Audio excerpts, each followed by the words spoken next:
नमस्ते एंड जय Hind to everyone. सब लोग कैसे हैं? आई होप दोस्तों आप काफ़ी अच्छे हैं और वेट कर रहे थे दोस्तों कब MHI 106 का वीडियो है।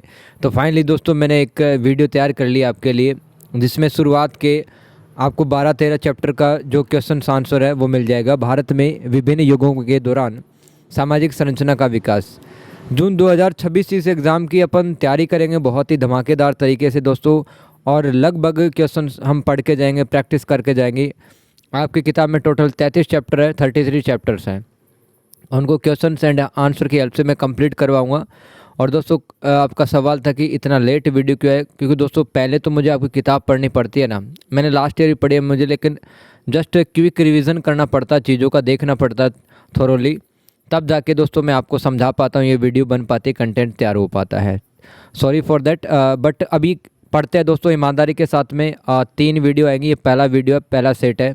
MHI 106 के लिए हर बार की तरह अपन बेटर परफॉर्म करेंगे दूसरों से, और अपनी जो कॉपी है वो अलग ही दिखनी चाहिए दोस्तों, क्योंकि उसके अंदर आपकी बेहतर आंसर राइटिंग और आपकी जो अच्छी हैंड राइटिंग है, अच्छा जो सेंटेंस फॉर्मिंग, वो अलग से ही दिखेगा। ठीक है, तो दोस्तों इसके अलावा एक लाइन पढ़ते हैं फिर स्टार्ट करते हैं। नो एक्सक्यूजेज, मतलब कुछ भी अपन बहानाबाजी नहीं करेंगे। नो डिस्ट्रक्शंस, जस्ट रिजल्ट पे बात करेंगे। इसके अलावा अगर आपको PDF खरीदनी है तो आप 7891990537 इस व्हाट्सअप नंबर पे आप मैसेज करके इस PDF को परचेज़ कर सकते हैं, MHI 106 की तीनों PDF को। ठीक है, तो चलो स्टार्ट करते हैं। वक्त बहुत कम बचा हमारे पास में, जितना बचा है उसको अच्छे से यूटिलाइज़ करेंगे, पढ़ेंगे, लिखेंगे, अच्छे नंबर लेके आएंगे। ठीक है, MHI 106 के लिए मेहनत करेंगे दोस्तों, लास्ट टाइम बचा है। और अब ध्यान से देख तो पहला जो सवाल, आपके मोबाइल स्क्रीन पे आप ईयरफोन लगा लें और मोबाइल स्क्रीन को रोटेट कर लें। ठीक है, और इस वीडियो का स्पीड आप 2 रख ले तो बहुत ही बढ़िया है, अदरवाइज़ दोस्तों आप बहुत टाइम लग जाएगा अपने को सीखने में।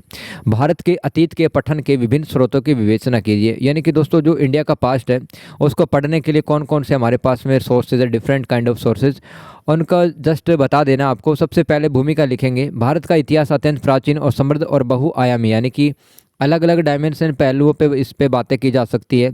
इसके अतीत को समझने के लिए, यानी कि इंडिया का जो पास्ट है उसको समझने के लिए इतिहासकार जो है केवल एक प्रकार के स्रोत पे निर्भर नहीं रहते, बल्कि पुरातात्विक, यानी कि जो आर्कियोलॉजिकल एविडेंस होते हैं, जैसे कि सिक्के वगैरह हो गए या कोई पुराना स्मारक बिल्डिंग हो गया, है ना, अभिलेख हो गया, साहित्य का जो किताबें हमारी धर्म ग्रंथ है, और अभिलेख, मुद्रा शास्त्रीय, मुद्रा शास्त्र में सिक्के वगैरह आते हैं, और विदेशी विवरण जिसमें दोस्तों हैंसान फायान के विवरण, ये सब। ठीक है, जैसे अनेक स्रोतों का उपयोग करते हैं भारत के इतिहास को समझने के लिए। इन सभी स्रोतों के समन्वित अध्ययन से, यानी कि इनको मिला जुला के पढ़ना पड़ता है आपको। ठीक है, एक सोर्स पे आपको डिपेंड नहीं रहना। अध्ययन से भारत की सामाजिक, आर्थिक, राजनीतिक और सांस्कृतिक संरचना का समग्र चित्र सामने आता है। देखो, पहला पॉइंट होगा पुरातात्विक स्रोत, जो आर्कियोलॉजिकल सोर्सेज हैं भारत के। और भारत के अतीत को जानने का सबसे ट्रस्टेबल, रिलायबल आधार माने जाते हैं, क्योंकि दोस्तों हड़प्पा और मोहनजोदड़ो की खुदाई से अपने को उनका टाउन प्लानिंग पता चला, नागर नियोजन, कि किस तरह से ग्रिड पैटर्न के आधार पर उनके शहर बसाए जाते थे, जल निकासी व्यवस्था और व्यापार का ज्ञान मिलता है। सांची स्तूप और अजंता एलोरा की गुफाएं, सांची का स्तूप MP के अंदर है, अजंता एलोरा की गुफाएं वो MH महाराष्ट्र के अंदर है। तो उस टाइम की जो तत्कालीन कला है, आर्किटेक्चर है, आर्ट क्राफ्ट, धर्म के बारे में समझ पाते हैं। इन स्रोतों से उस समय के लोगों के दैनिक जीवन और सामाजिक व्यवस्था का पता चलता है। साहित्यिक स्रोत देखो आप, साहित्यिक ग्रंथ समाज के विचारों, संस्कृति, परंपराओं का महत्वपूर्ण परिचय देते हैं। उदाहरण के लिए ऋग्वेद, उपनिषद, रामायण और महाभारत से अपन वैदिक समाज, धर्म और राजनीतिक व्यवस्था की जानकारी मिलती है। कौटिल्य का अर्थशास्त्र आपको मौर्य काल के प्रशासन और अर्थव्यवस्था का विस्तृत वर्णन करता है। यह ग्रंथ सामाजिक मूल्यों और जीवन दृष्टि को समझने में सहायक है। अगला देखो, थर्ड हेडिंग, अभिलेख और शिलालेख। अभिलेख आप जानते हैं दोस्तों, है ना, और शिलालेख भी जानते हैं। शिला मतलब पत्थर पे लिखे हुए लेख। पत्थरों, स्तंभों और ताम्रपत्रों पे उत्कीर्ण लेख ऐतिहासिक घटनाओं के प्रत्यक्ष प्रमाण को बताते हैं। जैसे कि सम्राट अशोक के जो गुप्त मौर्य सम्राट था, मौर्य सम्राट अशोक के शिलालेख उनके धम्म नीति, यानी कि जो कलिंग युद्ध के बाद भी उन्होंने धम्म नीति अपनाई थी, जिसमें उन्होंने अहिंसा और करुणा जैसे नियमों को फॉलो किया। प्रशासन और जन कल्याणकारी नीतियों की जानकारी देते हैं अशोक के शिलालेख। और इलाहाबाद प्रशस्ति से दोस्तों समुद्रगुप्त के विजयों का वर्णन हमें मिलता है। फोर्थ लिखेंगे आप, मुद्राएं या सिक्के। सिक्कों से आर्थिक स्थिति, व्यापार, शासकों तथा धार्मिक प्रतीकों की जानकारी प्राप्त होती है। उदाहरण के लिए गुप्त काल के जो गोल्ड कॉइन्स है दोस्तों, उस युग की समृद्धि को दर्शाते हैं, तभी तो सोने के सिक्के चला रहे हैं। राजा कहीं ना कहीं मजबूत ताकतवर रहा होगा, उसकी इकोनॉमी प्रॉस्पर रही होगी। इंडो ग्रीक शासकों के सिक्कों से सांस्कृतिक संपर्कों का पता चलता है कि हम रोमनों के साथ में, इटली के साथ में हमारा व्यापार चलता था। ठीक है। पांचवा है विदेशी यात्रियों के विवरण। विदेशी यात्रियों ने भारत के समाज और प्रशासन का निष्पक्ष वर्णन किया है। जैसे कि दोस्तों मैगस्थनीज ने इंडिका किताब में मौर्य काल के भारत का वर्णन किया, और फाइयान और हैनसांग ये चाइनीज ट्रेवलर थे, इन्होंने गुप्त और हर्षकालीन समाज यानी कि राजा हर्षवर्धन कौन था, हरियाणा में थानेसर लोकेशन है, वहाँ का एक पुष्यभूति वंश था, वहाँ का राजा था राजा हर्षवर्धन। तो उस समय के समाज, शिक्षा और धर्म का विस्तृत वर्णन किया है।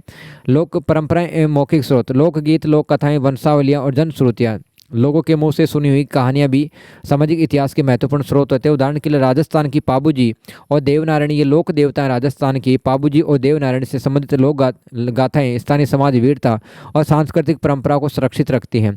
स्रोतों का आलोचना तो मूल्यांकन भी देखिए, critical assessment of different kind of sources. प्रत्येक स्रोत की अपनी लिमिटेशंस, लूप होल्स होते हैं, कमियां होती हैं। दोस्तों साहित्यिक ग्रंथों में आपको धार्मिक या राजनीतिक पक्षपात मिल सकता है कि बातें बढ़ा चढ़ा के पेश की गई, राजा की बहुत ज़्यादा प्रशंसा कर दी गई, जबकि पुरातात्विक स्रोत मौन होते हैं दोस्तों, उनकी व्याख्या आवश्यक होती है। इसलिए इतिहासकार विभिन्न स्रोतों का तुलनात्मक और आलोचनात्मक अध्ययन करके अधिक विश्वसनीय निष्कर्ष निकालते हैं। दूसरा सवाल देखो, व्याख्या क्यों महत्वपूर्ण है और उपयुक्त वातावरण के आलोक में इसको स्पष्ट करना। व्याख्या मतलब देखो मैं समझाता हूँ। भूमिका, इतिहास केवल अतीत की घटनाओं, तिथियों और व्यक्तियों का संग्रह नहीं होता। अतीत को वास्तविक अर्थ प्रदान करने की प्रक्रिया को ऐतिहासिक व्याख्या कहा जाता है। कि मतलब इतिहास में जो भी कुछ हुआ है उसको अपन एक्सप्लेन कर रहे हैं, उसी को ऐतिहासिक व्याख्या कहते हैं। इतिहासकार उपलब्ध स्रोतों का परीक्षण करके स्पष्ट करता है कि कोई घटना क्यों हुई, किस प्रकार विकसित हुई और उसके क्या परिणाम निकले। इसलिए सामाजिक संरचना के विकास को समझने में व्याख्या अत्यंत महत्वपूर्ण है। तथ्य को अर्थ प्रदान करना। पुरातात्विक अवशेष, अभिलेख, सिक्के, साहित्य स्वयं पूरी कहानी नहीं बताते। इतिहासकार उन्हें तत्कालीन परिस्थितियों से जोड़कर उनका अर्थ स्पष्ट करता है। उदाहरण के लिए हड़प्पा नगरों में विशाल भवनों, जल निकासी व्यवस्था और अलग अलग आकार के मकानों के आधार पर इतिहासकार वहाँ के नगरीय प्रशासन, श्रम विभाजन और सामाजिक असमानता की संभावना को व्यक्त करते हैं। कारण और परिणाम की पहचान। व्याख्या किसी भी सामाजिक परिवर्तन के कारणों और परिणामों के बीच संबंध स्थापित करती है कि उस समय पर समाज में जो परिवर्तन हुए उनके पीछे क्या कारण थे, परिणाम थे, उनके बीच में संबंध कौन स्थापित करता है, व्याख्या करती है। व्याख्या 6ठी शताब्दी ईसा पूर्व में बौद्ध और जैन धर्म का उदय हुआ, केवल धार्मिक घटना नहीं थी। नगरीकरण हो रहा था, व्यापारी वर्ग का विकास हो रहा था, व्यापारी बौद्ध धर्म की तरफ अट्रैक्ट हो रहे थे, महंगे वैदिक कर्म कांड हो गए थे, स्त्रियों और शूद्रों की स्थिति बद से बदतर हो गई, इसलिए बौद्ध धर्म की तरफ चले गए, तथा वर्ण व्यवस्था की कठोरता ने इन धर्मों के प्रसार के लिए अनुकूल माहौल तैयार कर दिया। इसलिए जैन धर्म और बौद्ध धर्म भारत में बहुत फले फूले। विभिन्न दृष्टिकोणों की समझ। एक ही घटना की व्याख्याएं अलग अलग संभव है दोस्तों, जैसे कि आप 5 हिस्टोरियंस हैं, एक ही घटना को अलग अलग तरीके से एक्सप्लेन करेंगे। उदाहरण के लिए भारतीय जाति व्यवस्था को औपनिवेशिक लेखकों ने प्राय स्थिर और अपरिवर्तनशील बताया। जैसे कि दोस्तों जेम्स मिल था, उन्होंने कहा था कि भारत का जो समाज था ना, वो उसमें ठहराव की स्थिति थी, उसमें कोई परिवर्तन नहीं था, ना ही इतिहास को जानने की इच्छा थी, ना ही इतिहास लिख रहे थे, जड़ था एकदम, बिल्कुल ठहरा हुआ था। भारत का समाज पिछड़ा था, ये औपनिवेशिक लेखक कह रहे थे। जबकि जो आधुनिक इतिहासकार थे उन्होंने दिखाया कि जातियों की स्थिति, आर्थिक शक्ति, राजनीतिक संरक्षण और क्षेत्रीय परिस्थितियों के अनुसार बदलती रही। कुछ जातियों ने तरक्की भी किया दोस्तों, है ना। कुछ निम्न जाति के लोगों ने अच्छा टैलेंट और प्रतिभा के दम पर दोस्तों उनकी स्थिति मजबूत हुई, तो गतिशील हो गए ना जाति व्यवस्था में भी, कुछ लोगों की स्थिति सुधर गई। जबकि औपनिवेशिक इतिहासकार कह रहे थे कि जो निचले वर्ग के लोग थे उनकी स्थिति सेम टू सेम बनी रही। लेकिन दोस्तों आधुनिक इतिहासकारों ने दिखाया कुछ लोग हैं निम्न जाति से होते हुए भी उन्होंने अच्छी खासी तरक्की की, इससे इतिहास अधिक व्यापक और संतुलित बनता है।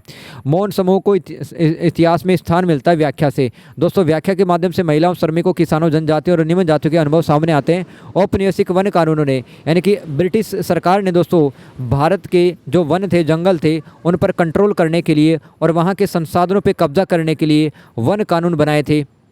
जैसे कि 1865, 1878 और 1927 का भारतीय वन कानून। तो दोस्तों इस लिहाज से जनजातियों के अधिकार सीमित कर दिए गए, उनके जीवन, आजीविका, परंपरागत अधिकारों को कंट्रोल कर लिया गया। तो उनकी दोस्तों जो आवाज़ है वो कौन दिखाता, व्याख्या, ऐतिहासिक व्याख्या दिखाती है। एक स्रोत के रूप में ऋग्वेद की विवेचना कीजिए। ऋग्वेद के बारे में जो भी जानते हैं आप बता दो। तो ऋग्वेद प्राचीन भारत का सबसे पुराना उपलब्ध वैदिक ग्रंथ माना जाता है। इसमें कुल 10 मंडल और लगभग 1028 सूक्त हैं। ये सूक्त मुख्यतः देवताओं की स्तुतियाँ हैं। स्तुतियाँ मतलब प्रार्थनाएँ हैं, परंतु इनके माध्यम से प्रारंभिक वैदिक समाज की राजनीति, आर्थिक, धार्मिक और सामाजिक संरचना की महत्वपूर्ण जानकारी मिलती है इन सूक्तों से। इसलिए ऋग्वेद केवल धार्मिक ग्रंथ नहीं बल्कि प्राचीन भारतीय इतिहास का एक बहुमूल्य साहित्यिक स्रोत है ऋग्वेद। ईयरफोन लगाए रखो, मोबाइल की स्क्रीन रोटेट कर लो, 2 की स्पीड में सुनना है। 1 की स्पीड में सुनोगे तो दोस्तों नहीं देख पाओगे 3 वीडियो। मैं लाऊंगा 2 वीडियो, इंतजार करना, ठीक है। अगर कोई जल्दी सुबह उठ सकता है 4-5 बजे तो उसको दोनों वीडियो मिल जाएगी। अब मैं कैसे बनाऊँ वो मेरा हेडेक है। सामाजिक जीवन का स्रोत, ऋग्वेद से परिवार, कुटुंब, जन, विश्व और ग्राम जैसी सामाजिक इकाइयों का ज्ञान होता है। देखो, परिवार मूल इकाई थी, कुटुंब उससे बड़ी इकाई थी, और जन में बहुत सारे इलाके आते थे, और विश्व में उससे भी बड़े इलाके, और सबसे बड़ा जो इलाका है वो ग्राम कहलाता था, ठीक है। तो परिवार पितृसत्तात्मक था, यानी कि मेल का चलता था, किंतु महिलाओं की स्थिति अपेक्षाकृत सम्मानजनक दिखाई देती है ऋग्वेद समाज में। जैसे कि घोषा, लोपामुद्रा और अपाला जैसी जो स्त्रियां, महिलाएं थी, उन्होंने ऋचाओं की रचना की, यानी कि उन्होंने भी दोस्तों कुछ संस्कृत में सूत्र लिखे थे, श्लोक लिखे थे। विदुषी महिलाएं थी, ये विदुषी महिलाएं यानी कि विद्वान थी, इंटेलेक्चुअल वुमेन थी उस टाइम पे। घोषा, लोपामुद्रा और अपाला, इससे संकेत मिलता है कुछ महिलाओं को शिक्षा और धार्मिक कर्मों में भाग लेने का अवसर प्राप्त था। वर्ण व्यवस्था की जानकारी देखो, ऋग्वेद के अधिकांश भाग में समाज कठोर वर्णों में विभाजित दिखाई नहीं देता दोस्तों। व्यवसायों में पर्याप्त लचीलापन था, भाई जिसकी मर्जी थी वो वैसा बिजनेस कर रहा था ऋग्वेद काल में। किंतु 10वें मंडल के पुरुष सूक्त में एक सूक्त, पुरुष सूक्त 10वें मंडल का हिस्सा है, उसमें ब्राह्मण, राजन्य, वैश्य और शूद्र 4 वर्णों का उल्लेख मिलता है। इससे ब्राह्मण, क्षत्रिय कह लो, राजन्य का मतलब क्षत्रिय। इससे वर्ण व्यवस्था के क्रमिक विकास का संकेत मिलता है कि वर्ण व्यवस्था बनती जा रही थी, यद्यपि हालांकि उस समय यह बाद के काल जितनी कठोर नहीं थी। यानी कि कोई शूद्र व्यक्ति है दोस्तों, वो भी मेहनत करके वो क्षत्रिय बन सकता था अगर वो लड़ाई करना जानता है तो। आर्थिक जीवन का विवरण, ऋग्वेद अर्थव्यवस्था मुख्यतः पशुपालन पर आधारित थी। गाय को संपत्ति और प्रतिष्ठा का प्रतीक माना जाता था। जिसके पास जितनी ज़्यादा गाय, उसकी समाज में उतनी ज़्यादा इज्जत, रिस्पेक्ट, मान सम्मान। गविष्टि शब्द का मतलब क्या था, गायों की खोज अथवा गायों को लेकर का युद्ध से था गविष्टि का मतलब। साथ ही दोस्तों जौ की खेती की जाती थी, रथ निर्माण, बढ़ईगिरी, धातु कर्म, यानी कि इनको मेटल्स का भी ज्ञान था, है ना। वस्तु विनिमय के प्रमाण मिलते हैं। इससे पशुपालन के साथ प्रारंभिक कृषि और शिल्प का विकास स्पष्ट होता है। राजनीतिक संरचना देख लो, ऋग्वेद में राजा को राजन कहा गया। उसका पद पूर्णतः निरंकुश नहीं था, मतलब अपना मन माना व्यवहार नहीं करता था। सभा, समिति और विदत जैसी जो सामाजिक संस्थाएं थी वो राजा को कंट्रोल करती थी और राजा को दैनिक जीवन में मतलब दैनिक प्रशासन में सहायता करती थी। 10 राज्य युद्ध का उल्लेख विभिन्न जनों के बीच राजनीतिक संघर्ष और जनजातीय संगठन की जानकारी देता है। 10 राज्य युद्ध हुआ था, ठीक है। इसे आप समझ सकते हैं कि विभिन्न राजाएं आपस में राजनीतिक संघर्ष लड़ रहे होंगे, मतलब किसी इलाके को लेकर या गाय वगैरह को लेकर। धार्मिक और सांस्कृतिक महत्व देखो, इंद्र, अग्नि, वरुण, सोम और उषा प्रमुख देवता थे ऋग्वेद काल की। प्राकृतिक शक्तियों की पूजा और यज्ञ की प्रधानता तात्कालिक धार्मिक विश्वासों को प्रकट करती है। नासदीय सूक्त इस सृष्टि की उत्पत्ति पे गहन दार्शनिक चिंतन प्रस्तुत करता है। नासदीय सूक्त, सीमाएं और निष्कर्ष देख लो, ऋग्वेद धार्मिक और काव्यात्मक ग्रंथ है, इसलिए इसे प्रत्यक्ष ऐतिहासिक वृत्तांत नहीं मान सकते। इसमें सामान्य जनता को निम्न वर्गों और दैनिक जीवन का विवरण समित है। फिर भी भाष्य की पुरातात्विक और तुलनात्मक प्रमाणों के साथ अध्ययन करने पर ऋग्वेद प्रारंभिक वैदिक समाज की संरचना समझने का अत्यंत विश्वसनीय और अनिवार्य स्रोत सिद्ध होता है। तीसरा सवाल देखो, शिकार संग्रहण समाजों की सामाजिक संरचना। शिकार संग्रहण यानी कि जो हंटर गैदरर सोसाइटी थी, उनका जो सोशल स्ट्रक्चर था कैसा था, मैं बताता हूँ कैसा था। भूमिका देखो, सबसे पहले शिकार संग्रहण समाज मानव इतिहास की प्रारंभिक सामाजिक अवस्था का प्रतिनिधित्व करते हैं। ये जो समुदाय हैं जंगली पशुओं के शिकार, मछली पकड़ने, फल, कंद मूल, बीज और वनस्पतियाँ कलेक्ट करके अपना लाइवलीहुड इंश्योर करते थे, अपना जीवन निर्वाह करते थे। कृषि और स्थायी निवास के अभाव में उनकी सामाजिक संरचना पर्यावरण, गतिशीलता और सामूहिक सहयोग पर आधारित थी। मतलब हर काम को वो समूह में किया करते थे, सहयोग था, कोऑपरेशन था सभी के बीच में। ऐसे समाजों का संगठन सामान्यतः छोटी टोली अथवा वृंद, ये भूल जाओ वृंद क्या होता है, छोटे टोली के रूप में था। छोटे और गतिशील समूह। शिकार संग्रह करता दोस्तों 20 से लेकर 50 व्यक्ति की टोली, छोटी टोली में रहते थे। भोजन और जल की उपलब्धता बदलने पर वे एक स्थान से दूसरे स्थान पर चले जाते थे, अतः उनके पास स्थायी गांव, विशाल मकान अथवा निजी संपत्ति नहीं थी। भारत के भीमबेटका जैसे शैलाश्रय दोस्तों, यहाँ पर गुफाओं में इंसान रहता था। सेल का मतलब पत्थर है ना, या चट्टान, और श्रेय का आश्रय का मतलब रहना, आवास स्थल। तो ये सामूहिक निवास और शिकार संबंधी गतिविधियों के प्रमाण प्रस्तुत करते हैं।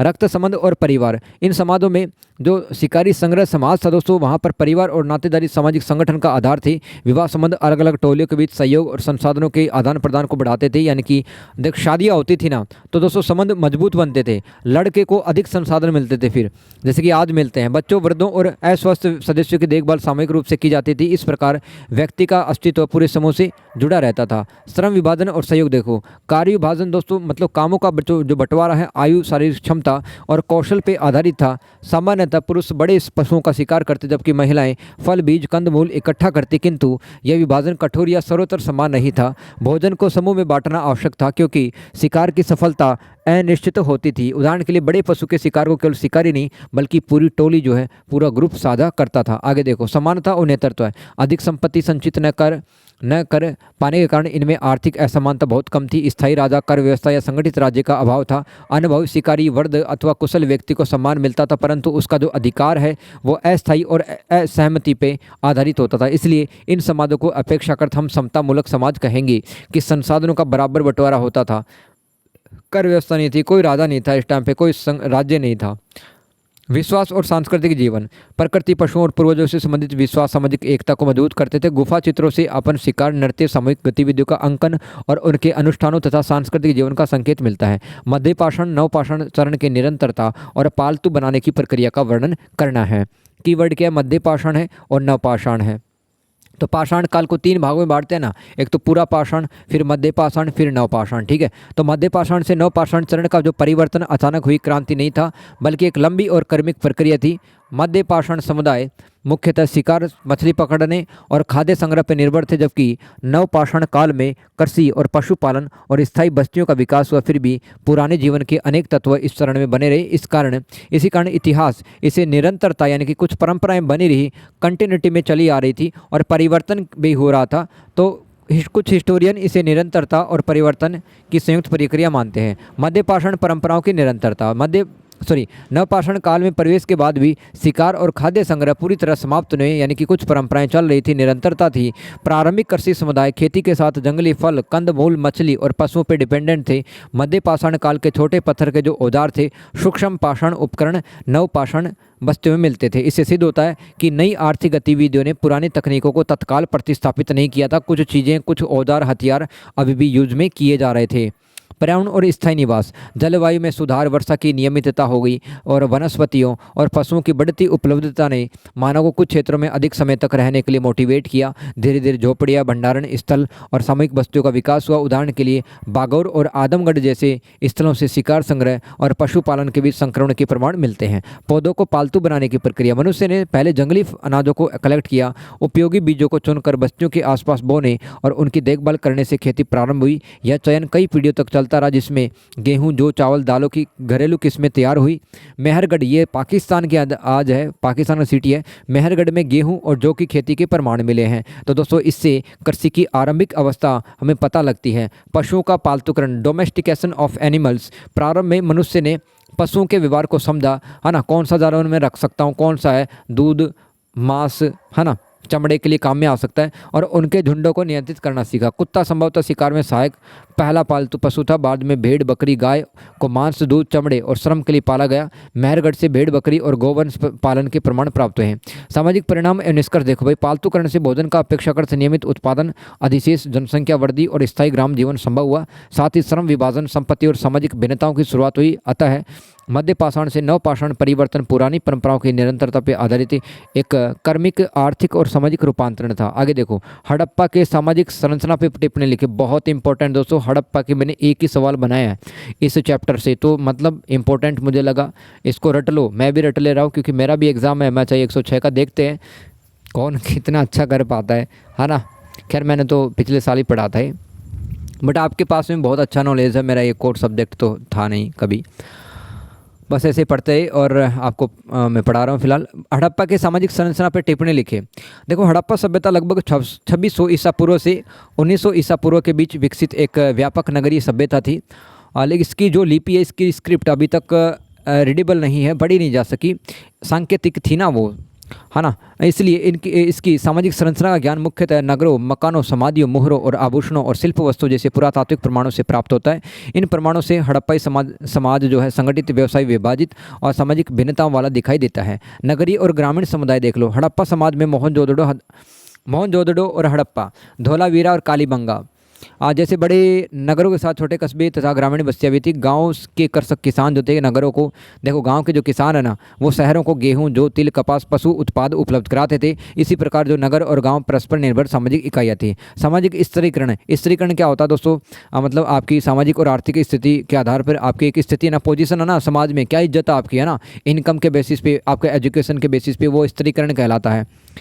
नगरों में मकानों के आकार और निर्माण में अंतर सामाजिक असमानता की ओर संकेत करता है। कुछ लोगों के पास में बहुत बड़े विशाल बहुकक्षीय मकान थे, जबकि सामान्य लोग छोटे आवास में रहते थे। बहुमूल्य धातुओं, आभूषणों और दुर्लभ वस्तुओं की असमान उपलब्धता से संपन्न तथा साधारण वर्गों के अस्तित्व का अनुमान लगाया जा सकता है।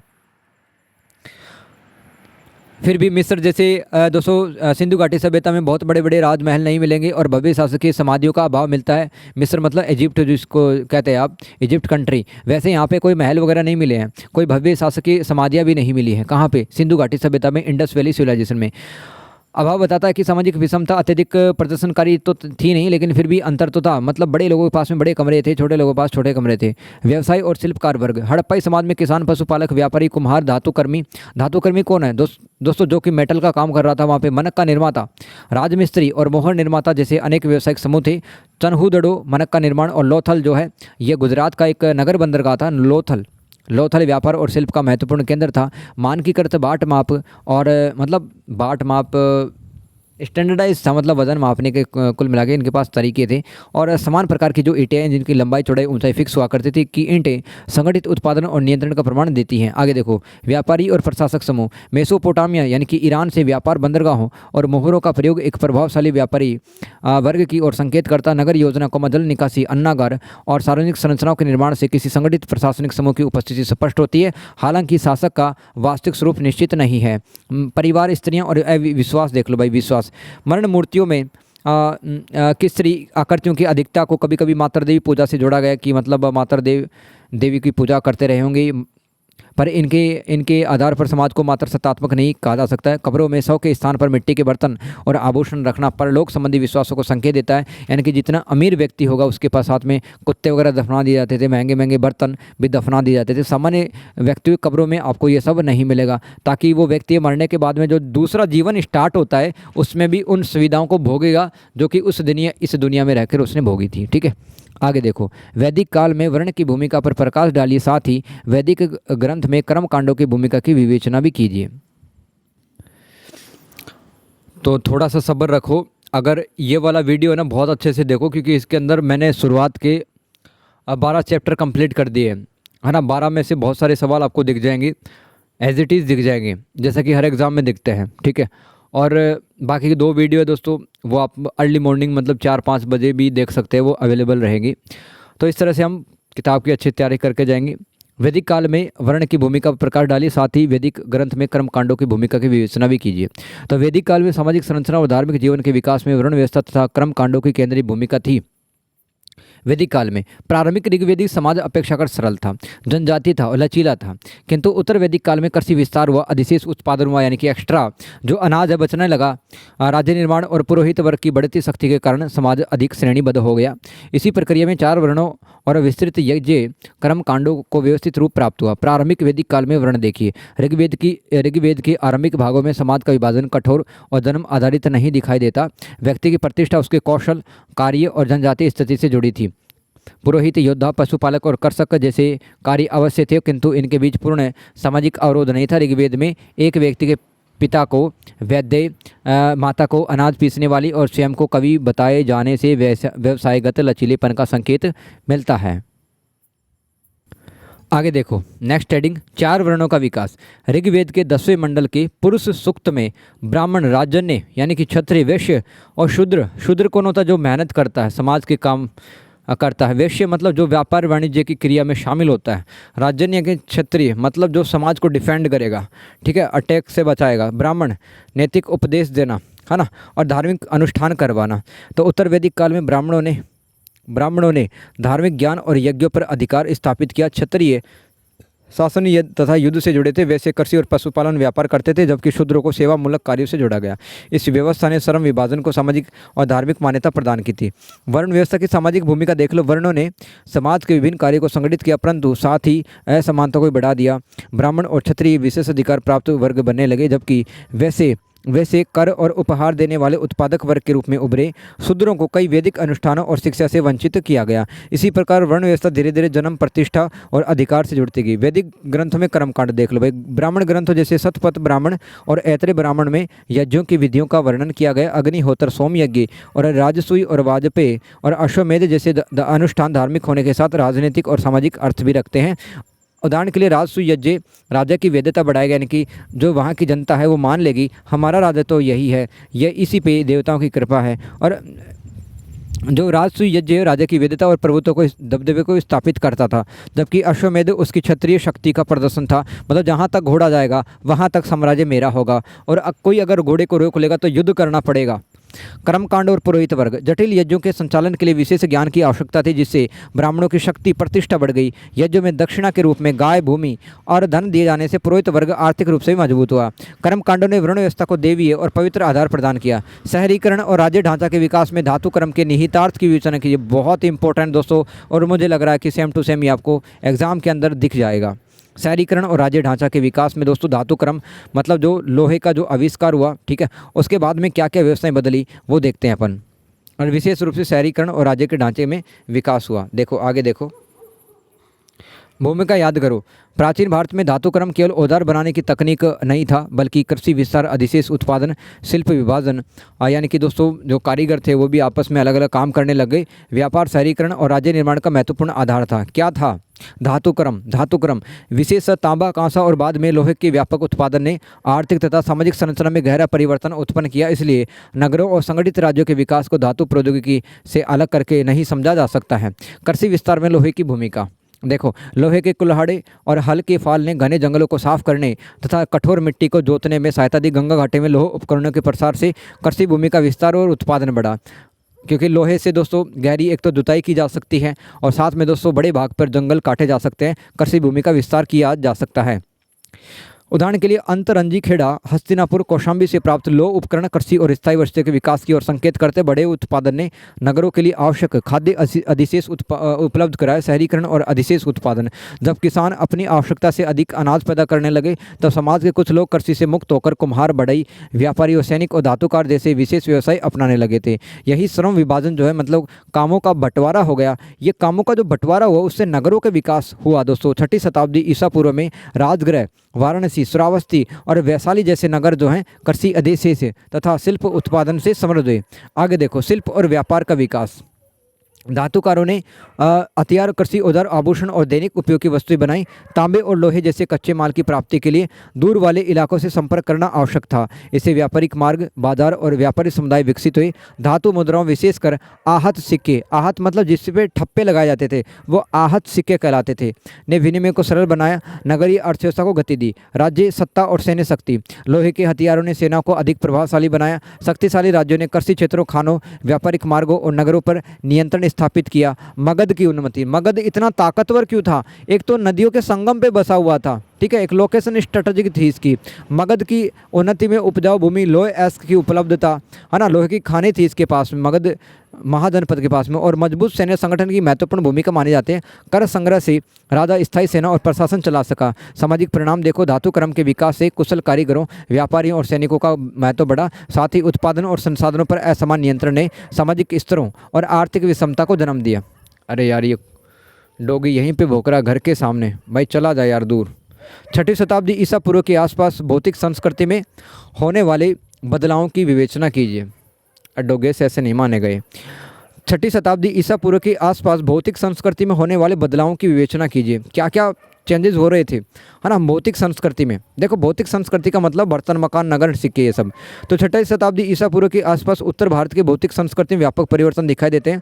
भौतिक संस्कृति से मतलब क्या है? देखो इंसान जो है औजार बनाता, टूल्स बनाता है, हथियार बनाता है, बर्तन, मकान, नगर, सिक्के, शिल्प वस्तुओं और उत्पादन तकनीक, ये सब भौतिक संस्कृतियाँ कहलाती हैं। तो इसमें चेंजेस आ रहे थे। इस काल में लोह प्रयोग, कृषि विस्तार, नगरीकरण, व्यापार और मुद्रा के प्रचलन ने सामाजिक तथा राजनीतिक जीवन को नई दिशा दी। लोहे की तकनीक का प्रसार हुआ। इस काल का सबसे महत्वपूर्ण परिवर्तन क्या था? लोहे के जो औजार थे ना, इनका बढ़ता उपयोग, ये बहुत महत्वपूर्ण परिवर्तन था, क्योंकि लोहे की कुल्हाड़ियों से जंगल के जंगल साफ किए गए और लोहे के हल फाल से गंगा घाटी की जो कठोर एवं उपजाऊ मिट्टी की गहरी जुताई संभव हुई। अंतरंजी, खेड़ा, कौशाम्बी और राजघाट जैसे स्थलों से लोह उपकरण प्राप्त हुए। इससे कृषि भूमि और अनाज उत्पादन दोनों बढ़े। कृषि अधिशेष और स्थायी बस्तियाँ, उत्पादन बढ़ने से किसानों के पास आवश्यकता से भी अधिक अनाज उपलब्ध होने लगा। इस अधिशेष से यानी कि जो सरप्लस प्रोडक्शन था, इसने दोस्तों शिल्पकारों, व्यापारियों और सैनिकों और अधिकारियों और गैर कृषक वर्गों के जीवन निर्वाह को संभव बनाया, क्योंकि दोस्तों वो तो अनाज पैदा नहीं करते थे, लेकिन इस अनाज की सहायता से दोस्तों ये जो वर्ग थे इनका जीवन निर्वाह संभव हो पाया, यानी कि लाइफ चल पाई इनकी। ग्रामीण बस्तियां बड़ी हुई और कई स्थान व्यापारिक तथा प्रशासनिक केंद्रों में बदल गए। द्वितीय नगरीकरण दोस्तों, द्वितीय नगरीकरण लगभग 6वीं शताब्दी ईसा पूर्व में राजगृह, वैशाली, श्रावस्ती, वाराणसी, कौशाम्बी और उज्जैनी जैसे नगर विकसित हुए। इन्हें भारत में द्वितीय नगरीकरण की प्रक्रिया से जोड़ा जाता। नगरों में किलेबंदी, सड़कों, मकानों, नालियों, भंडारगृहों और बाजारों का विकास हुआ। इससे संगठित प्रशासन और बढ़ती जनसंख्या का संकेत मिलता है। मर्द भांड यानी कि मिट्टी पे चित्रकारियाँ की गई और शिल्प विशेषीकरण हुआ। इस युग की प्रमुख पहचान चमकदार और उत्कृष्ट उत्तरकाली पॉलिशदार मर्द भांड परंपरा थी। ऐसे बर्तन समृद्ध नगरीय जीवन और विकसित कुम्हारी कला के प्रतीक थे। साथ ही धातुकर्मी जो मेटल्स का काम करते थे, बढ़ई, जुलाहे यानी कि जो वस्त्र उत्पादन से रिलेटेड थे, टेक्सटाइल इंडस्ट्री से रिलेटेड जुलाहे, और हाथी दांत शिल्पी और आभूषण निर्माता जैसे विशेष कारीगर समुदाय उभरे। व्यापार और सिक्कों का प्रयोग हुआ। देखो दूर वाले व्यापार मार्गों के विस्तार से वस्तुओं का आदान प्रदान बढ़ गया पहली बातों, और आहत सिक्कों के प्रचलन ने विनिमय को सुविधाजनक बना दिया। व्यापारी और श्रेष्ठी आर्थिक रूप से प्रभावशाली बने और शिल्पियों के संगठन विकसित हुए थे। 6वीं शताब्दी ईसा पूर्व में समाज में क्या बदलाव हो रहे थे, ये भी पढ़ लो, ये भी रट लो। 6वीं शताब्दी ईसा पूर्व भारतीय इतिहास में गहरे सामाजिक परिवर्तन का काल था। इस समय कृषि विस्तार, नगरों का विस्तार, विकास हुआ। व्यापार, राज्य निर्माण और नए धार्मिक आंदोलनों ने समाज की जो पुरानी संरचना उसको बदलना शुरू कर दिया। वैदिक जनजातीय व्यवस्था के स्थान पर अधिक जटिल वर्ग विभाजित और नगरीय समाज उभर रहा था। आगे देखो, कृषि और स्थायी जीवन का विस्तार। लोहे के हल फाल और कुल्हाड़ियों के प्रयोग से गंगा घाटी के जंगल साफ किए गए, कृषि भूमि बढ़ी, इससे अनाज का अधिक उत्पादन हुआ। स्थायी गांव विकसित हुए। कृषि अधिशेष ने गैर कृषक समूह जैसे सैनिक, व्यापारी, पुरोहित और शिल्पकार को जीवन निर्वाह का आधार दिया। नगरों और नए सामाजिक वर्गों का उदय देख लो। राजगृह, वैशाली, वाराणसी, कौशाम्बी और श्रावस्ती जैसे नगर विकसित हुए। नगरों में श्रेष्ठी, सेठ, व्यापारी, कारीगर, मजदूर जैसे नए समूह उभरे। उदाहरण के लिए व्यापारी वर्ग दूर दूर के इलाकों में वस्तुओं का विनिमय करता और आर्थिक रूप से प्रभावशाली बन जाता। वर्ण व्यवस्था का कठोर होना। इस काल में ब्राह्मण, क्षत्रिय, वैश्य और शूद्र की वर्ण व्यवस्था अधिक स्पष्ट और जन्म आधारित हो गई। ब्राह्मण धार्मिक कर्मकांडों पर अधिकार रखते थे, क्षत्रिय राजनीतिक शक्ति के केंद्र बन गए, वैश्य उत्पादक और करदाता मतलब टैक्स देने वाले वर्ग बन गए। और आज भी दोस्तों अग्रवाल, खंडेलवाल, है ना, ये जो वैश्य वर्ग के लोग हैं ये बहुत ज़्यादा टैक्स देते हैं और भारत की अर्थव्यवस्था में इनका बहुत ज़्यादा योगदान है। और शूद्र की स्थिति अधीनस्थ बनी रही, मतलब ये समाज में अभी भी निचले दर्जे पे थे और अभी भी ये कंट्रोल किए जा रहे थे। इससे सामाजिक असमानता बढ़ी। राज्य और राजनीतिक संगठन में परिवर्तन। छोटे जनों और जनजातीय इकाइयों, छोटे जन मतलब छोटे जो इलाके थे और जनजातीय इकाइयों के स्थान पर महाजनपदों का उदय हुआ। मगध, कौशल, वत्स और अवंती जैसे महाजनपदों ने स्थायी सेना रखना स्टार्ट कर दिया।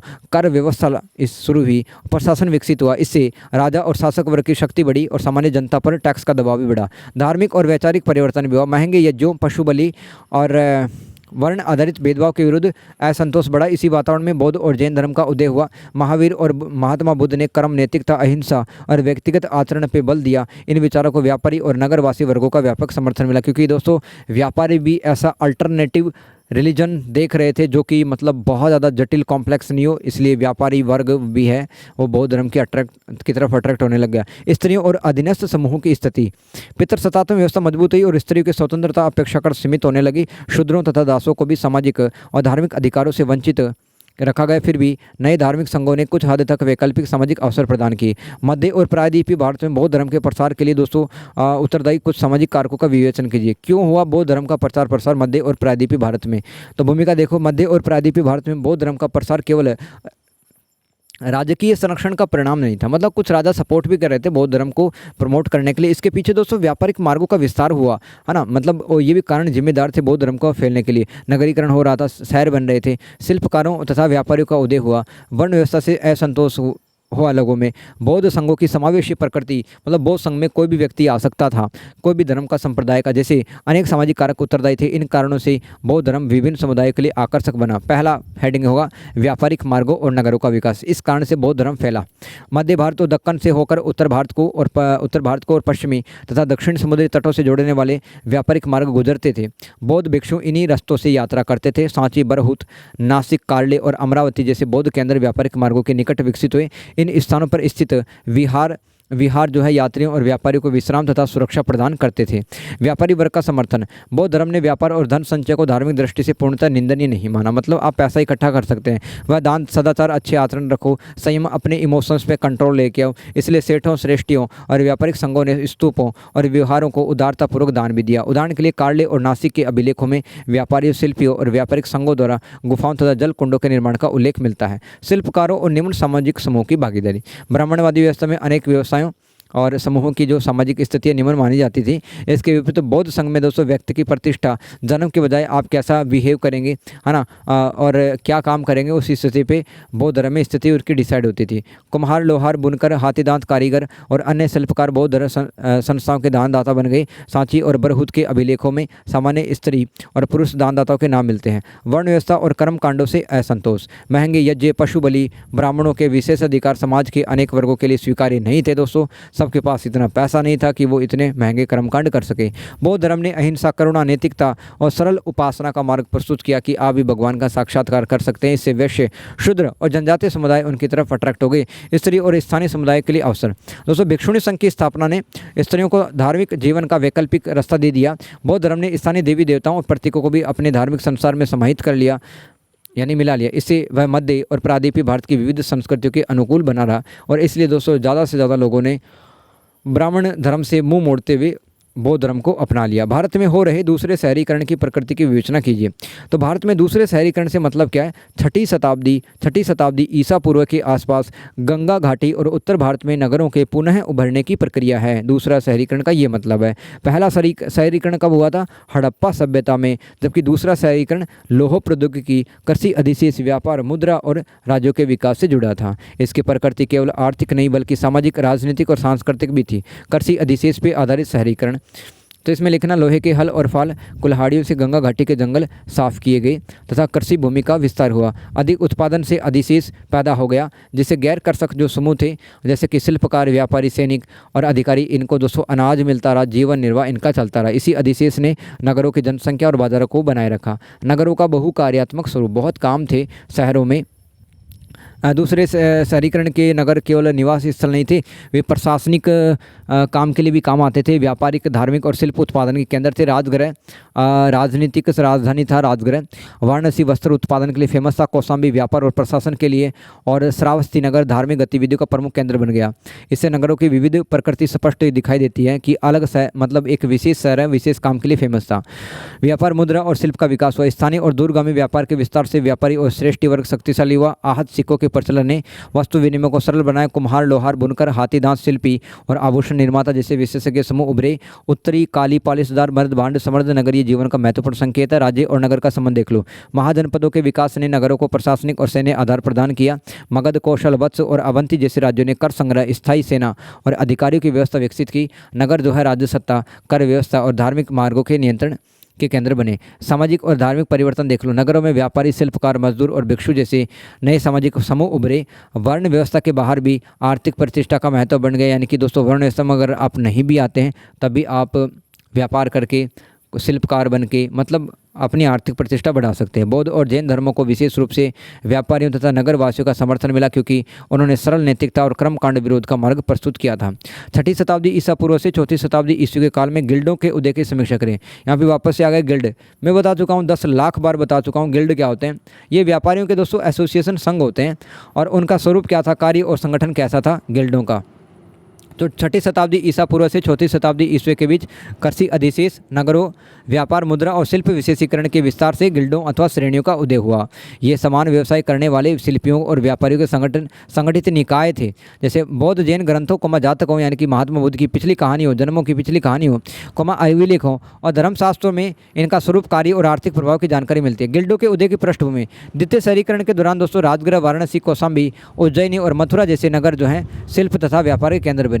उत्पादन बढ़ने से कुम्हार, बुनकर, स्वर्णकार, हाथी दांत शिल्पी, लोहार और तेली जैसे पेशेवर समूह विकसित हुए। और दोस्तों दूरगामी व्यापार और आहत सिक्कों के प्रचलन ने इन समूहों को संगठित होने के लिए प्रेरित किया। तो गिल्ड क्या थे, मतलब बुनकरों का गिल्ड हो गया, बुनकरों का एसोसिएशन संघ हो गया, कुम्हारों का हो गया, स्वर्णकार का संघ हो गया। गिल्डों का स्वरूप, गिल्ड प्राय एक ही व्यवसाय से जुड़े लोगों का स्वायत्त यानी कि स्वतंत्र संगठन था। शिल्पियों की संस्था को श्रेणी, व्यापारियों के समूह को निगम और यात्रारत व्यापारिक समूह को सार्थ कहा जाता था। इसका प्रमुख श्रेणी या ज्येष्ठ कहलाता था। मतलब गिल्ड का जो प्रमुख है, प्रधान जो व्यक्ति है, वो श्रेष्ठिन या ज्येष्ठक कहलाता था। सदस्यता कई बार वंशानुगत होती थी इसकी, किंतु कौशल और व्यवसाय भी महत्वपूर्ण आधार थे। आगे देख लो, संगठन और आंतरिक व्यवस्था। प्रत्येक गिल्ड के अपने नियम, परंपराएं, अनुशासन होते थे। सदस्य सामूहिक निर्णय लेते थे तथा नियमों का उल्लंघन करने पर दंड लगाया जा सकता था। उत्पादन की गुणवत्ता, कीमत, मजदूरी और ट्रेनिंग पर गिल्ड का नियंत्रण रहता था। राज्य सामान्यतः इसके प्रचलित नियमों को मान्यता भी देता था। आर्थिक कार्य देखो, गिल्ड कच्चे माल की व्यवस्था, उत्पादन, वस्तु की बिक्री और व्यापारिक जोखिमों के प्रबंधन का काम करते थे। वे शिल्प के मानक बनाए रखते थे और ट्रेनी जो होते थे, प्रशिक्षु जो कि काम सीखने आया हुआ है बंदा, उसको तकनीकी शिक्षा भी देते थे। नई कई गिल्ड बैंक की तरह जमा धन स्वीकार करके ब्याज भी देते थे। नासिक और मथुरा के अभिलेखों में स्थायी निधि गिल्डों के पास स्थायी निधि है, गिल्डों के पास जमा कराने के उदाहरण मिलते हैं। कुछ लोगों ने पैसा भी जमा कराया और ब्याज लेते रहे। सामाजिक और धार्मिक भूमिका, गिल्ड अथवा श्रेणी अथवा संघ केवल आर्थिक संगठन नहीं थे, वे स्तूप, विहारों और गुफाओं और जलाशयों और धर्मशालाओं के निर्माण हेतु दान भी देते थे। सांची, कार्ले और नासिक के अभिलेखों में व्यापारियों तथा शिल्पियों के दान का उल्लेख मिलता है। इससे उनकी सामाजिक प्रतिष्ठा स्पष्ट होती है। आलोचनात्मक समीक्षा और निष्कर्ष देख लो, गिल्डों ने उत्पादन, व्यापार, तकनीकी कौशल और नगरीय अर्थव्यवस्था को स्थिरता दी। उन्होंने व्यापारियों और शिल्पियों को सामूहिक शक्ति प्रदान की, किंतु वंशानुगत सदस्यता और आंतरिक नियंत्रण कभी कभी सामाजिक गतिशीलता को सीमित भी करते थे। फिर भी इस काल में गिल्ड आर्थिक संगठन, सामाजिक सहयोग और नगरीय विकास के प्रभावशाली आधार थे। अगले देख लो, सवाल देखो अगला, चैत्यों और विहारों की अवस्थिति पर टिप्पणी कीजिए। चैत्य और विहार। चैत्य बौद्ध उपासना ग्रह था और विहार भिक्षुओं के निवास और अध्ययन केंद्र थे। चैत्य क्या था, मतलब यहाँ पे उपासना, पूजा पाठ की जाती थी, और विहार रहने का स्थान था, अध्ययन करने का स्थान था। इसकी अवस्थिति आकस्मिक घटना नहीं थी। उनका निर्माण जो है व्यापारिक मार्गों, नगरों, प्राकृतिक संसाधनों, शांत वातावरण और दानदाताओं की उपलब्धता को ध्यान में रखकर किया गया। इसलिए चैत्य विहारों का जो स्थान बौद्ध धर्म, व्यापार और सामाजिक जीवन के परस्पर संबंध को प्रकट करता है। पहला हेडिंग लिखेंगे, व्यापारिक मार्गों के निकट अवस्थिति। अनेक चैत्य और विहार प्रमुख स्थल और समुद्री व्यापार मार्गों के पास बनाए जाते थे। व्यापारी इन मार्गों से यात्रा करते समय विहारों में ठहरते, उन्हें दान देते। पश्चिमी दक्कन में कार्ले, भाजा, बेडसा, नासिक और जुन्नार की गुफाएं उन मार्गों पे थी जो आंतरिक दक्कन को पश्चिमी तट के बंदरगाहों से जोड़ते थे। बौद्ध मठों की व्यापारिक मार्गों से निकटता और अन्य क्षेत्रों में दिखाई देती थी। बौद्ध मठों की व्यापारिक मार्गों से निकटता अन्य क्षेत्रों में भी दिखाई जाती थी। मतलब बौद्ध मठ थे कहाँ पे स्थित थे, व्यापारिक रास्तों पे, क्योंकि तभी तो दान प्राप्त हो सकता है इनको। नगरों और व्यापारिक केंद्रों संबंध, विहार प्राय नगरों के बिल्कुल बीच में न होकर उनके निकट स्थित होते थे। इससे भिक्षुओं को भोजन, दान और आवश्यक वस्तुएं मिलती थी। साथ ही उन्हें ध्यान के लिए अपेक्षाकृत शांत वातावरण मिल जाता था। मेडिटेशन करते हैं ना बौद्ध भिक्षुक, आपने कब किया मेडिटेशन, कभी किस ने किया? और विपासना मेडिटेशन किसने किया? कमेंट करो विपासना मेडिटेशन। सांची, विदिशा आज जैसे समृद्ध व्यापारिक नगर के निकट था। सांची जो है विदिशा नगर के पास स्थित था और विदिशा व्यापारिक नगर था, एमपी में पड़ता है। जबकि बरहुत भी आवागमन और व्यापारिक संपर्कों से जुड़ा हुआ था। पहाड़ियों और गुफाओं का चयन, दोस्तों प्रायद्वीपीय भारत में कई विहार पहाड़ियों काट कर बनाई गई मजबूत चट्टानें स्थायी निर्माण के लिए उपयोगी थी और ऊंचे और शांत स्थान जो है वर्षावास और साधने के अनुकूल भी थे। मतलब बरसात से यहाँ पे बच सकते थे बौद्ध भिक्षुक और यहाँ पे साधना मेडिटेशन की जा सकती थी। कार्ले का विशाल चैत्यगृह और नासिक की गुफाएं सेल करते स्थापत्य के उत्कृष्ट उदाहरण है। जल स्रोत और प्राकृतिक सुविधा का महत्व है। भिक्षुओं और यात्रियों के लिए जल अनिवार्य था, इसलिए अनेक गुफाओं के निकट जल कुंड, नालियाँ और वर्षा जल संग्रह की व्यवस्था बनाई गई। इससे स्पष्ट होता है कि स्थान चुनते समय धार्मिक उद्देश्य के साथ साथ दैनिक जीवन की आवश्यकता पर भी ध्यान दिया गया। दानदाताओं की भूमिका। व्यापारियों, श्रेष्ठियों, शिल्पियों, राज परिवारों और सामान्य स्त्री पुरुषों ने चैत्य विहारों के निर्माण में सहयोग किया। नासिक, कार्ले और सांची के अभिलेखों में विभिन्न सामाजिक समूह द्वारा दिए गए दान का उल्लेख मिलता है। इसी कारण वे क्षेत्रीय आर्थिक और सामाजिक गतिविधियों के केंद्र भी बन गए। आगे देखो, संगम युग के प्रारंभिक ऐतिहासिक काल के अध्ययन के स्रोतों की प्रकृति का विवेचन कीजिए। संगम युग के प्रारंभिक ऐतिहासिक काल के अध्ययन के कौन कौन से स्रोत हैं? तो संगम मतलब मिलना। कौन मिल रहा था? संगम किसका मिलन हो रहा था? कौन मिल रहा था? कवि मिल रहे थे। कब मिल रहे थे? 300 ईस्वी पूर्व से 300 ईसा पश्चात के बीच में, है ना।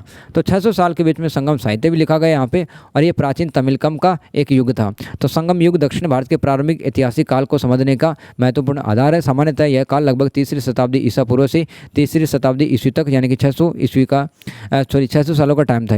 इसके अध्ययन के लिए 200 साहित्यिक, अभिलेखी, पुरातात्विक, मुद्राशास्त्रीय और विदेशी विवरणों का सहारा लिया जाता है। इन स्रोतों की प्रकृति विविध है, इसलिए उनका आलोचनात्मक और तुलनात्मक अध्ययन आवश्यक है। पहला, संगम साहित्य। संगम साहित्य इस काल का सबसे प्रमुख स्रोत है। इसमें एटू तोकई, पट्टू पट्टू और तोलकापियम जैसी रचनाएं शामिल है। इसमें चेर, चोल, पांडे शासकों, युद्धों, व्यापार, कृषि, प्रेम, वीरता और सामाजिक जीवन की जानकारी मिलती है हमें। उदाहरण के लिए पुरानानुरु ग्रंथ में युद्ध, दान और मुखियाओं की प्रशंसा मिलती है, जबकि अकनानुरु ग्रंथ में निजी जीवन और प्रेम संबंधों का चित्र प्रस्तुत मिलता है।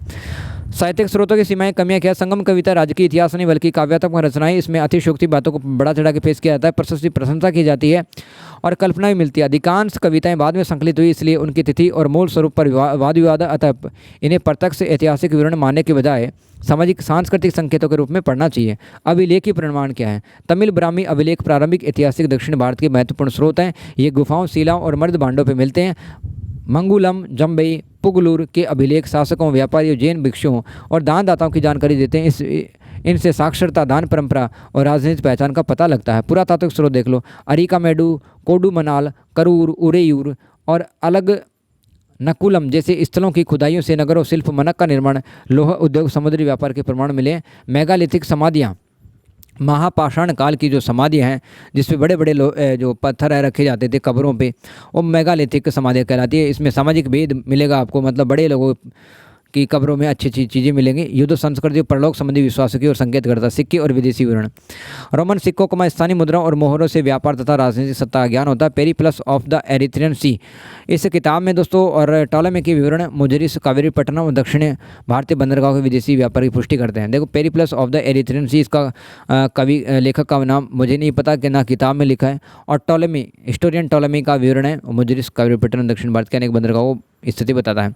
तिने की अवधारणा क्या थी? तिने का कॉन्सेप्ट क्या था भाई? तिने संगम साहित्य की एक महत्वपूर्ण अवधारणा है, जिसके माध्यम से प्राचीन तमिल समाज ने प्रकृति, अर्थव्यवस्था, मानवीय भावनाओं और सामाजिक जीवन के परस्पर संबंध को समझाया।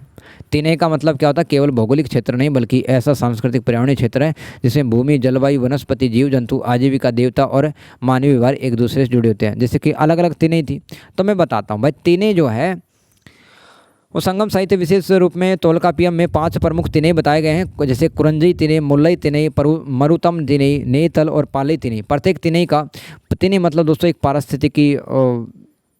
पारिस्थितिकी इलाका होता था, इन्वायरमेंट से रिलेटेड।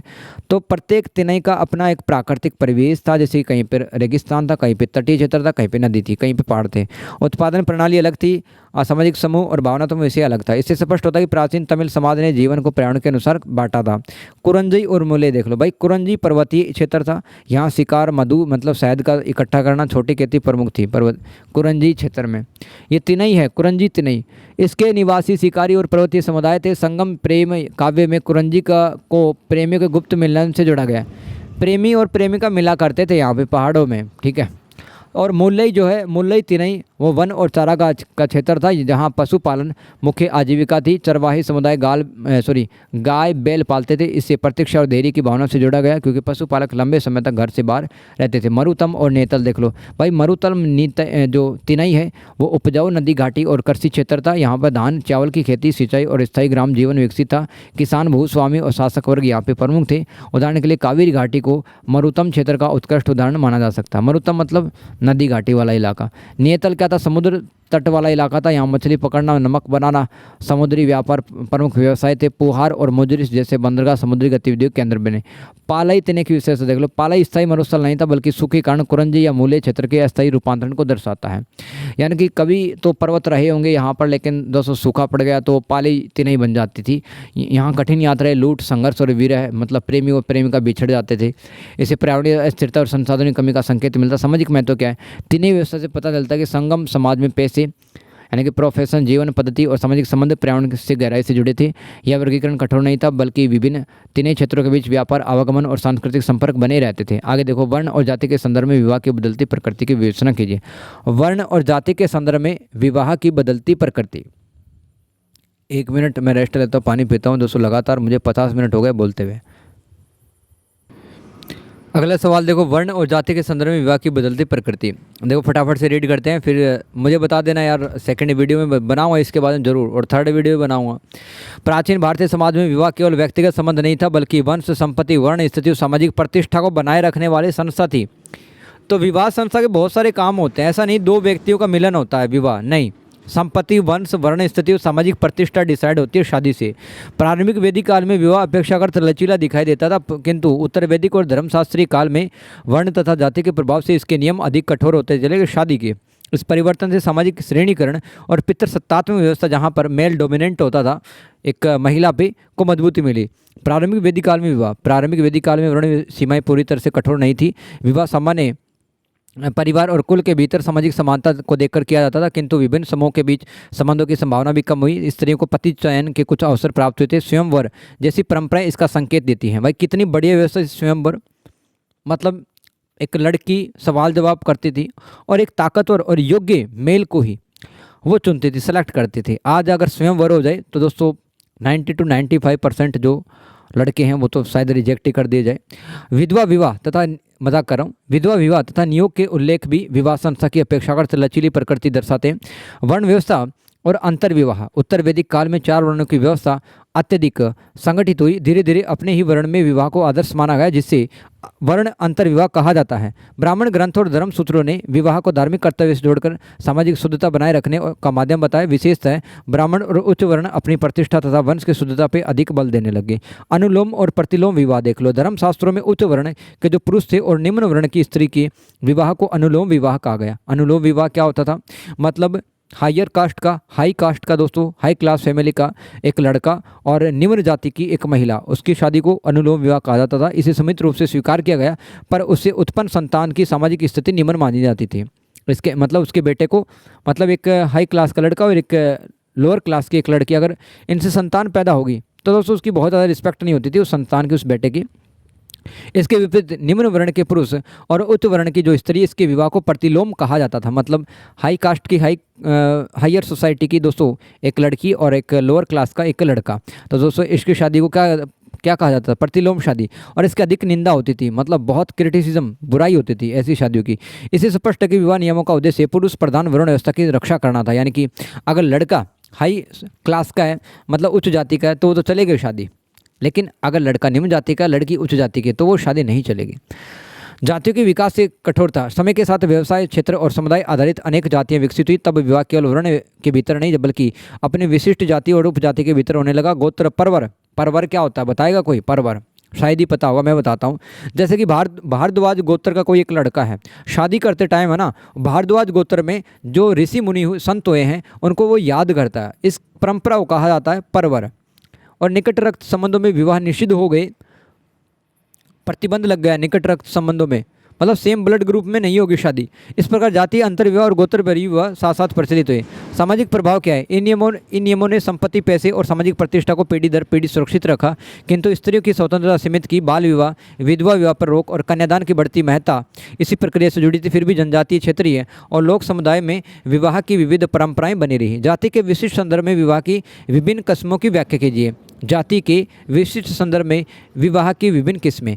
तो भूमिका देखो, भारतीय जाति व्यवस्था में विवाह केवल दो व्यक्तियों का संबंध नहीं था, बल्कि जाति, पहचान, सामाजिक प्रतिष्ठा, वंश और संपत्ति की निरंतरता बनाए रखने वाली संस्था कहा जाता है। शादी के अनेक काम थे, जैसे कि सामाजिक प्रतिष्ठा बनाना, वंश और संपत्ति की निरंतरता बनाए रखना, जाति पहचान बनाना। जाति के संदर्भ में विवाह के नियम यह निर्धारित करते थे कि व्यक्ति किस समूह में शादी कर सकता है और किन संबंधों से बचना आवश्यक है। इन नियमों के आधार पर विवाह की अनेक किस्में विकसित हुई थी, अलग टाइप के शादियाँ विकसित हुई। पहला, जातीय अंतर्विवाह। अंतर्विवाह का मतलब क्या है? अपनी ही जाति या उपजाति के भीतर विवाह करना। जाति व्यवस्था का यह सबसे महत्वपूर्ण नियम था। उदाहरण के लिए किसी कुम्हार, जाट या ब्राह्मण समुदाय का विवाह सामान्य उसी जाति या मान्य उपजाति में किया जाता है। इसका उद्देश्य जाति की सामाजिक सीमा, परंपरागत व्यवसाय और प्रतिष्ठा को सुरक्षित रखना होता है। कि कुम्हार का जो बेटा कुम्हार की लड़की से शादी करेगा, जाट या ब्राह्मण है, ये भी अपनी जाति या उपजाति से शादी करते हैं। ये कहलाता जातीय अंतर्विवाह। आगे देखो, गोत्र बहिर्विवाह। अपनी जाति के भीतर विवाह स्वीकार्य था, किंतु दोस्तों समान गोत्र में विवाह प्राय निषेध माना जाता है। जैसे कि उत्तर भारत में हरियाणा, दिल्ली, राजस्थान, एमपी के अंदर ऐसा ही होता है, गोत्र टाले जाते हैं।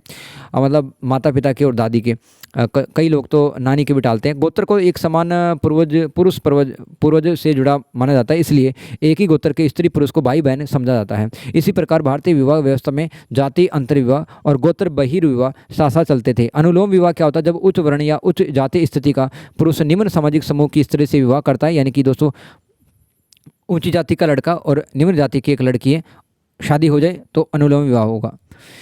धर्मशास्त्रों ने इसे आदर्श तो नहीं माना, फिर भी इसी में स्वीकृति दे दी कि हाँ ठीक है, कर सकते हो। उदाहरण के लिए ब्राह्मण पुरुष और क्षत्रिय अथवा वैश्य स्त्री का संबंध अनुलोम की श्रेणी में रखा गया। ऐसी संतानों को पिता की पूर्ण सामाजिक स्थिति प्राय नहीं मिलती थी। प्रतिलोम विवाह, ये बता चुका हूँ, निम्न जाति की एक लड़का रहता है और उच्च जाति का लड़का रहता है। इसे अधिक निंदनीय और सामाजिक व्यवस्था के लिए चुनौतीपूर्ण माना गया। इसका कारण यह था कि इसे पितृसत्तात्मक वंश, संपत्ति और जाति श्रेष्ठता की धारणाएं प्रभावित होंगी। आदि विवाह और निम्न विवाह क्या होता है? आदि विवाह में स्त्री का विवाह अपने से उच्च सामाजिक प्रतिष्ठा वाले समूह में होता है। इसके विपरीत निम्न विवाह में उच्च स्थिति की स्त्री का विवाह निम्न समूह में होता है, जिससे सामान्यतः कम स्वीकार्यता मिलती है। कुछ क्षेत्रों में राजपूत कुलों उच्च जाति समूह में आदि विवाह की परंपराएं दिखाई देती हैं। अब देखो, आपने ऐसी शादियां सुनी है क्या कि मतलब बहुत ही ऊंचे बड़े खानदान की एक घर की लड़की और एक बहुत ही लोअर क्लास या लोअर जाति का एक लड़का शादी कर रहे हैं? बहुत ही रेयरेस्ट ऑफ द रेयर होता है। अगर हुआ है तो बहुत अच्छी बात है, होना भी चाहिए।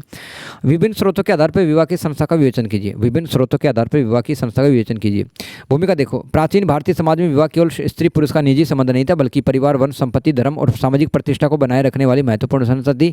ये लाइन तो चिपका के आ सकते हो भूमिका वाली, सेम टू सेम। विवाह की प्रकृति को समझने के लिए वैदिक साहित्य, धर्मसूत्र, स्मृतियाँ, महाकाव्य यानी कि रामायण और महाभारत और बौद्ध और जैनों के ग्रंथ और अभिलेख और साहित्यिक रचनाएं उपयोगी स्रोत हैं। इनसे विवाह के आदर्श नियमों को और वास्तविक सामाजिक व्यवहार दोनों की जानकारी मिलती है। वैदिक साहित्य से जानकारी क्या मिलती है? ऋग्वेद में विवाह को गृहस्थ जीवन और संतान की उत्पत्ति से जोड़ा गया। विवाह सूक्त से ज्ञात होता कि वधु पति के घर जाकर नए परिवार का अंग बनती थी। प्रारंभिक वैदिक काल में विवाह अपेक्षाकृत लचीला था। विधवा विवाह, नियोग प्रथा क्या होती है? मतलब अगर एक शादीशुदा लड़की का अगर पति आदमी मर जाए तो अपने देवर से शादी कर सकती थी, वो नियोग प्रथा था ये। और स्त्री द्वारा पति चयन के संकेत भी मिलता है। इससे स्पष्ट है कि भारत के काल की कठोर पाबंदियां और आरंभ से मौजूद नहीं थी। धर्मसूत्र और स्मृति ग्रंथ, मनुस्मृति, याज्ञवल्क्य की स्मृति और धर्मसूत्रों में विवाह के नियम विस्तार से दिए गए। इसमें ब्रह्म, देव, आर्ष, प्रजापति, असुर, गंधर्व, राक्षस और पैशाच विवाह 8 प्रकार की शादियाँ बताई गई है।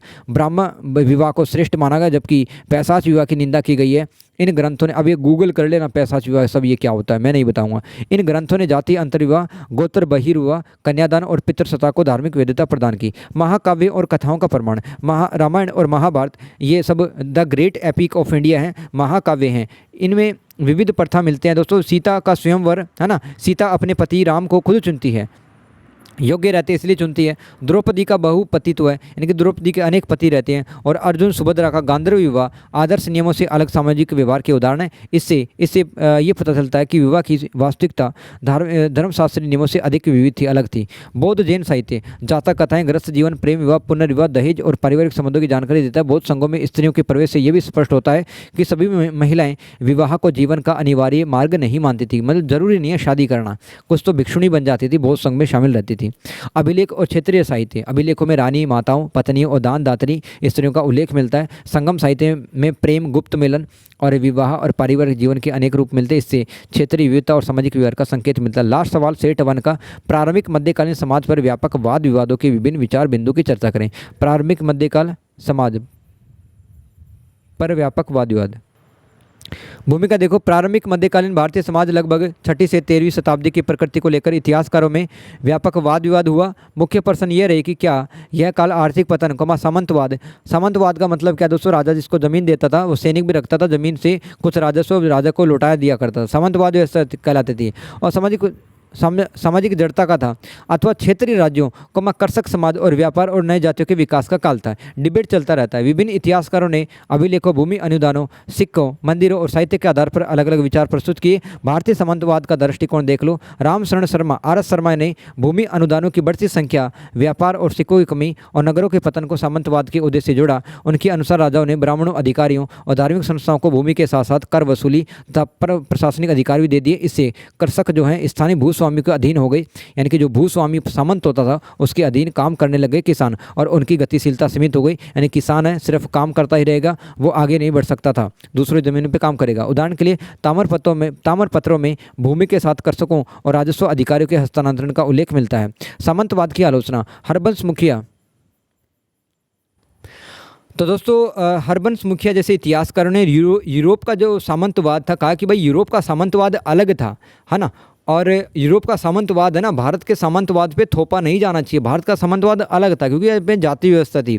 उनके अनुसार, हरबंश मुखिया हिस्टोरियन थे, उनके अनुसार भारत में कृषकों की व्यापक दास्ता, अनिवार्य बेगार था। यहाँ पे बंद जागीर आधारित अर्थव्यवस्था हर क्षेत्र में समान रूप से उपस्थित नहीं थी। इसलिए प्रारंभिक मध्यकालीन समाज को एक ही सामंती ढांचे में समझना उचित नहीं है। क्षेत्रीय राज्य निर्माण का विचार, BD चट्टोपाध्याय ने इस काल को केवल पतन नहीं बल्कि राज्य निर्माण और क्षेत्रीयकरण का युग माना। भूमि अनुदानों द्वारा वन क्षेत्रों को कृषि के अंतर्गत लाया गया, स्थानीय भूमि मुखियाओं को राज्य व्यवस्था के में शामिल किया गया और नई राजनीतिक पहचानें बनी। राजपूत कुलों का उदय हुआ, ब्राह्मण वस्तु की स्थापना इसके उदाहरण है। सामाजिक संरचना और जातियों का विस्तार, इस काल में वर्ण व्यवस्था अनेक जातियों और उपजातियों में विस्तृत हुई। शिल्पकारों, कृषकों, जनजातीय समूह और सैनिक समुदायों को जाति व्यवस्था में नए स्थान मिला। इससे कई इतिहासकार ब्राह्मणीकरण और सामाजिक समावेशन की प्रक्रिया भी मानते हैं।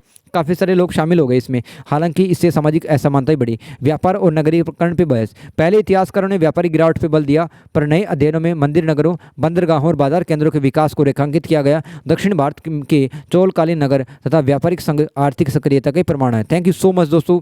सेट नंबर 2 और सेट नंबर 3 आएगा ही आएगा, डेफिनेटली आप उसका वेट करना। अर्ली मॉर्निंग में देख सकते हो या लेट नाइट अगर जगे हो तो भी देख सकते हो आप, ठीक है। फिलहाल के लिए दोस्तों साइनिंग ऑफ अभी के लिए। और PDF परचेज करना तो दोस्तों व्हाट्सअप नंबर है अपना 7891990537, इस नंबर पे मैसेज करके आप PDF बाय कर सकते हो। थैंक यू सो मच, अपना ख्याल रखिए, take care and good bye.